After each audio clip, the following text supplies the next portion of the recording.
गरीब चिड़िया की ममता। एक जंगल में एक गरीब चिड़िया रहती थी। उसका अपना कोई नहीं था, इसलिए वो अकेली ही अपनी जिंदगी काट रही थी। और उस पर बचपन से ही वो अस्वस्थ रहा करती थी, जिस कारण वो ज्यादा मेहनत वाला काम भी नहीं कर पाती थी। अगर कभी उसने मेहनत से कोई काम कर लिया और कुछ पैसे कमा भी लिए, तो उन पैसों में आधे से ज्यादा तो उसके इलाज में ही खर्च होते थे। यूं बड़ी कठिनाइयों के साथ भगवान को इस बात के लिए कोसते हुए कि उन्होंने ऐसी जिंदगी उसे क्यों दी, वो जैसे तैसे अपने दिन काट रही थी। एक दिन उसकी इतनी दयनीय हालत देखकर तोते को उस पर बहुत दया आई। उसने कहा, चिड़िया, सच कहूँ, तुम्हें देखकर तो मुझे बहुत ही बुरा लगता है। तुम बेचारी कितने बरसों से अकेले ही इतनी कठिनाइयों का सामना कर मेहनत कर अपना गुजारा कर रही हो। समझ में नहीं आता, आखिर भगवान किसी किसी को इतना दुख क्यों देते हैं। ना सेहत अच्छी रहती है और ना ही अच्छा बुरा देखने के लिए परिवार का कोई सदस्य ही है। ना जाने ऐसी जिंदगी को और कब तक चलाओगी। यूं पहले कभी न जताई हुई सहानुभूति जताते हुए तोते ने चिड़िया से कहा। उस पर बड़ी शांति से चिड़िया ने उसे जवाब दिया, देखो बहना, भगवान ने मुझे ऐसी जिंदगी क्यों दी, इसकी शिकायत तो मैंने खुद भगवान से कभी नहीं की। उस पर इस सृष्टि में बिना कारण के कुछ भी नहीं होता। तभी तो मेरा इस संसार में अपना कोई नहीं और मैं हमेशा अस्वस्थ रहती हूँ। फिर भी भगवान ने मुझे जिंदा क्यों रखा है। मैं ये सोचती हूँ कि ज़रूर भगवान मुझसे कुछ करवाना चाहते होंगे और इसी वजह से जो हो गया है उसके लिए किसी को निंदित करना मुझे सही नहीं लगता। इसीलिए मैं तुमसे भी कहती हूँ कि मेरे बारे में इतना सोचकर तुम परेशान मत हो। यूं चिड़िया ने बड़ी ही नम्रता से अपने मन के विचार तोती को सुनाए। उसकी कष्टदायक जीवन का क्या कारण होगा, ये सोचकर वो खुद को तकलीफ नहीं देती थी। उन सभी कठिनाइयों का सामना करती हुई वो ये जानने की कोशिश करती थी कि उसे जीवित रखने के पीछे भगवान की क्या मंशा होगी। तो यूं ही कुछ दिनों के बीतने के बाद चिड़िया जब अपने लिए कुछ दवाइयाँ लेकर घर वापस लौट रही थी, तब उसने रास्ते में एक नन्ही सी मोरनी को देखा, जो डरी डरी सी एक पेड़ की टहनी पर बैठी हुई थी। चिड़िया ने जैसे ही उस नन्ही सी मोरनी को देखा, उसने उसके पास जाकर पूछा, बेटा, कौन हो तुम? क्या तुम अकेले हो और क्या रास्ता भटक गए हो? नहीं आंटी, मैं जब छोटा था मेरी माँ चल बसी, तब मेरे पिता ने दूसरी शादी कर ली और मेरी सौतेली माँ मुझे बिल्कुल पसंद नहीं करती। वो मुझे हर रोज मारती है, कभी कभी तो मुझे खाना भी नहीं देती थी। 2 दिन पहले मेरी वजह से ही बाबूजी और सौतेली माँ के बीच झगड़ा हुआ, तो मेरी सौतेली माँ ने मुझे घर से बाहर निकाल दिया। मेरी समझ में नहीं आ रहा था कि मैं कहाँ जाऊँ। यूं जंगल जंगल घूमते हुए मैं यहाँ आ गया। यूं उस मोर ने अपनी दुख भरी कहानी सुनाई तो चिड़िया को उस पर बहुत दया आई। फिर तुम यहाँ से कहाँ जाओगे? मुझे नहीं पता आंटी, बस मैं तो यूं ही चलता चला जाऊंगा। उस मोर को देखकर चिड़िया की समझ में आ गया कि इतनी बाधाओं के रहते हुए भी, इतनी बीमारियों के बाद भी भगवान ने उसे आज तक जिंदा क्यों रखा था। इसीलिए उस दिन से चिड़िया ने अपने अकेलेपन को दूर करने के लिए और उस बेसहारा मोर को सहारा देने के लिए उसे अपना बेटा बना लिया। बचपन में ही अपनी माँ को खोकर और सौतेली माँ से इतनी प्रताड़नाएं सहने के बाद प्यार के भूखे उस नन्हे से मोर ने भी चिड़िया को अपने माँ के रूप में स्वीकार लिया। यूं ही दिन बीत रहे थे। दिन ब दिन चिड़िया की तबीयत खराब हो रही थी, फिर भी वो जैसे तैसे मेहनत कर अपने बेटे मोर की परवरिश करने लगी। यूं अपने माने हुए उस बेटे की पढ़ाई के लिए चिड़िया, जिसने अपनी सेहत का ठीक से ध्यान नहीं दिया, एक दिन उसका एक पैर निर्जीव हो गया। उस दिन से वो अपनी एक ही टांग पर लंगड़ती हुई चलती थी। उस चिड़िया ने अपने जीवन का लक्ष्य ही बना लिया था कि वो बेटा मान चुके उस मोर को पढ़ा लिखा कर एक बड़ा अफसर बनाएगी। बेटे लगन ने भी उसका सपना पूरा करने के लिए पूरी मेहनत और लगन के साथ पढ़ाई की और एक दिन वो अफसर बन ही गया। जब ये बात पता चली, बेटा आज मैं बहुत खुश हूँ। मैं ये सोचकर घबराया करती थी कि कहीं मेरी गरीबी की वजह से तुम्हारी जिंदगी बर्बाद न हो जाए, पर आज तुम्हारी लगन ने ही तुम्हें इस मकाम पर पहुंचाया है। ये सब तुम्हारी वजह से हो पाया है माँ। तुमने तो कभी भी अपनी सेहत पर भी ध्यान नहीं दिया। मुझे पढ़ा लिखाने के लिए तुमने इतनी मेहनत की, आज अपनी मेहनत का फल मिल गया है माँ। आज के बाद तुम घर पर भी कोई काम नहीं करोगी। मैं जब कॉलेज में पढ़ाई कर रहा था तब मुझे किसी से प्यार हुआ था। अगर तुम हाँ कहो तो मैं उससे शादी कर इस घर की बहू बनाऊंगा। बेटे मोर ने खुशी के मौके पर ये बात कही, इसीलिए चिड़िया ने भी खुशी खुशी इस बात को मान लिया। फिर मोर ने पड़ोस गांव की रहने वाली एक सारस से शादी कर ली। नई बहू सारस ने जैसे ही घर में कदम रखा तब उसे बूढ़ी लंगड़ती हुई अपनी सास चिड़िया को देखकर उससे ईर्ष्या होने लगी। वो अपनी सास को अपना ही नहीं पाई और जैसी वो थी आस पड़ोस वाले भी उसे वैसे ही मिले। एक दिन एक कबूतरी ने आकर उससे कहा, अच्छा तो सारस, क्या तुम ही वो हो जिससे हमारे मोर ने शादी की? तुम देखने में कितनी प्यारी हो। सच कहूँ सास चिड़िया के तो भाग ही खुल गए समझो। इतनी पढ़ी लिखी बहू के हाथों सेवा करवाने का मौका जो मिला। अरे मैं भी कहाँ सास कह रही हूँ, उसने थोड़ी जन्म दिया है तुम्हारे पति को। ना जाने वो कहाँ मिला था उसे उठाकर लाई और पाल लिया। कहीं तुम सच में ही उन दोनों को सगे माँ बेटा तो नहीं समझ रही?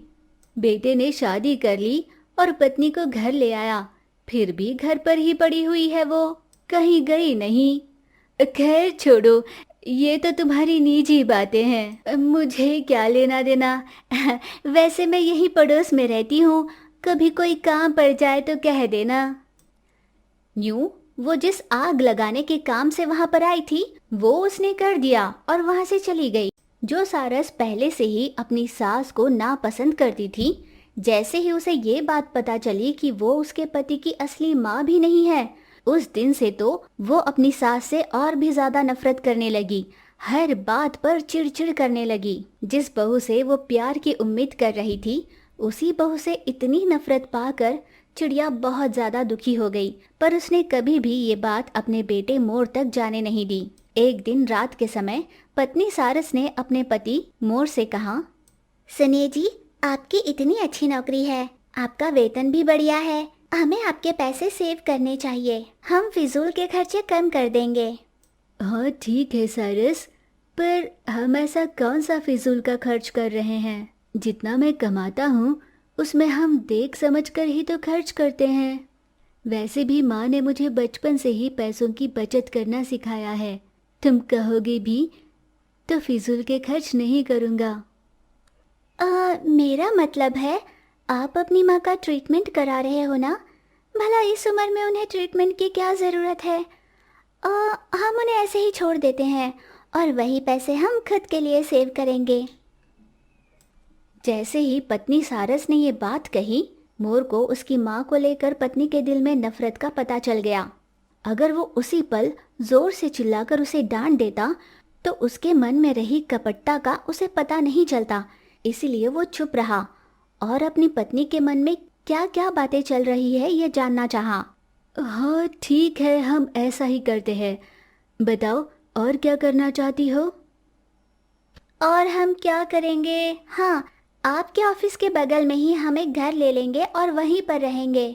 आपकी माँ को तो यहीं पर रहने की आदत है ना, उन्हें यहीं रहने देते हैं। हर महीने थोड़े से पैसे भेज देंगे, उनके भी अपने कुछ खर्च होंगे ना। यूँ हम उन्हें किसी चीज़ की कमी नहीं होने देंगे। इतने बरसों तक उन्होंने आपको पाला पोसा है, हम भी उनका ध्यान रख लेंगे। यूँ जब पत्नी सारस ने अपने मन की पूरी बात कह दी, तब उसके पति को पता चला कि उसके मन में कितना जहर भरा हुआ है। इसलिए अगर उसी वक्त वो उस पर चिल्ला देता तो बहस के अलावा और कुछ हाथ नहीं लगने वाला था। इसलिए वो उस समय के लिए चुप रहा और अगले ही दिन से उसने काम धाम सब छोड़ दिया और घर पर ही रहने लगा। पति को कई दिनों से ऑफिस छोड़कर घर पर ही रहते हुए देख देख कर पत्नी सारस ने एक बार ऊब कर उससे कहा, ये सब क्या हो रहा है? क्या आपने नौकरी छोड़ दी? हाँ सारस, मैंने वो नौकरी छोड़ दी। ये आप क्या कह रहे हैं? भला कोई इतने अच्छे पोजीशन वाली इतनी अच्छी नौकरी छोड़ता भी है? हाँ, मैंने छोड़ा है ना। सोच रहा हूँ कल से कोई छोटा मोटा मजदूरी का काम ढूंढ लूँ। क्या कहा? मजदूरी का काम? आप मजदूरी का काम क्यों करोगे? इतना पढ़ लिख कर इतनी अच्छी नौकरी छोड़कर आपको मजदूरी का काम करने की क्या नौबत आ गई? यूं पत्नी के पूछने पर भी बिना कुछ जवाब दिए वो वहां से चला गया। यूं हर रोज पत्नी अपने पति को अपनी जिंदगी बर्बाद करते हुए देखती थी और चिढ़कर हर रोज मोर से लड़ती थी। उसके कई बार कहने पर भी जब मोर ने उसकी एक न सुनी, सारस ने अपने पिता सारस को बुलाकर इस बात की शिकायत की। पिता ने अपनी बेटी की ही पक्ष को सुना और बड़े ही गुस्से से अपने दामाद मोर के पास आ गया। दामाद जी, ये आप क्या कर रहे हैं? इतनी अच्छी नौकरी छोड़कर ये मजदूरी का काम क्यों कर रहे हैं? आपने क्या सोच लिया? आपका जाति घर ना होते हुए भी मैंने अपनी बेटी की शादी आपसे क्यों कराई? इसलिए नहीं कि वो आपसे बहुत प्यार करती है और आपसे बेहतर उसे मिल नहीं सकता। आपकी इतनी अच्छी नौकरी थी जिससे मेरी बेटी खुश रह सकती है, यही सोचकर मैंने हाँ कहा था। अब अगर आपके पास वो नौकरी ही नहीं है तो क्या कीमत रह गई आपकी? क्रोध में आकर जैसे ही पिता सारस ने अपने मन की बात उगल दी, तब जाकर बेटी सारस को पता चला कि उसके पिता की कितनी छोटी सोच है। जो अब तक ये समझ रही थी कि उसके पिता ने उसके प्यार को समझकर उसकी शादी मोर से कराई, आज जब उसे ये पता चला कि उसके पति की नौकरी और उसकी तनख्वाह की वजह से ही उसके पिता ने उसकी शादी के लिए हाँ कहा था, वो बहुत शर्मिंदा हो गई। ससुर जी के बात का जवाब देते हुए मोर ने कहा, देखिए पापा जी, आपको और आपकी बेटी को एक बात समझानी थी, इसलिए मैंने ये सब कुछ किया। मुझे जन्म देने वालों ने ही घर से बाहर कर दिया था।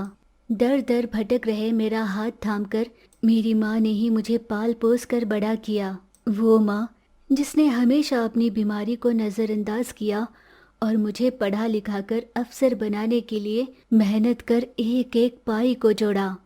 आपकी बेटी चाहती थी कि मैं ऐसी माँ से दूर हो जाऊं, उसे खुद से अलग कर दूं। जब मेरी माँ को ही मुझसे दूर करना था तो उसी की मेहनत से पढ़ लिख कर मैंने जो आज ये नौकरी हासिल की थी, भला वो मैं अपने पास कैसे रखता। इसीलिए मैंने वो नौकरी छोड़ दी। अब मैं बस अपनी शक्ति और युक्ति से ही काम कर अपनी जिंदगी बिताऊंगा। इससे मेरी जितनी भी कमाई होगी उतना ही सही। पति की कही हर एक बात पत्नी सारस के गाल पर तमाचा जैसे लगी। पहले से ही अपने पिता की सोच को लेकर शर्मिंदा थी। ऐसे में उसने अपनी सास के बारे में कितना बुरा सोचा था, ये सोचकर उसे और भी बुरा लग रहा था। पिता सारस को भी ये पता चला कि उसकी बेटी उसी की तरह कितना गलत सोचती है। दामाद के कहे एक एक शब्द ने उसे इस बात का एहसास करा दिया था।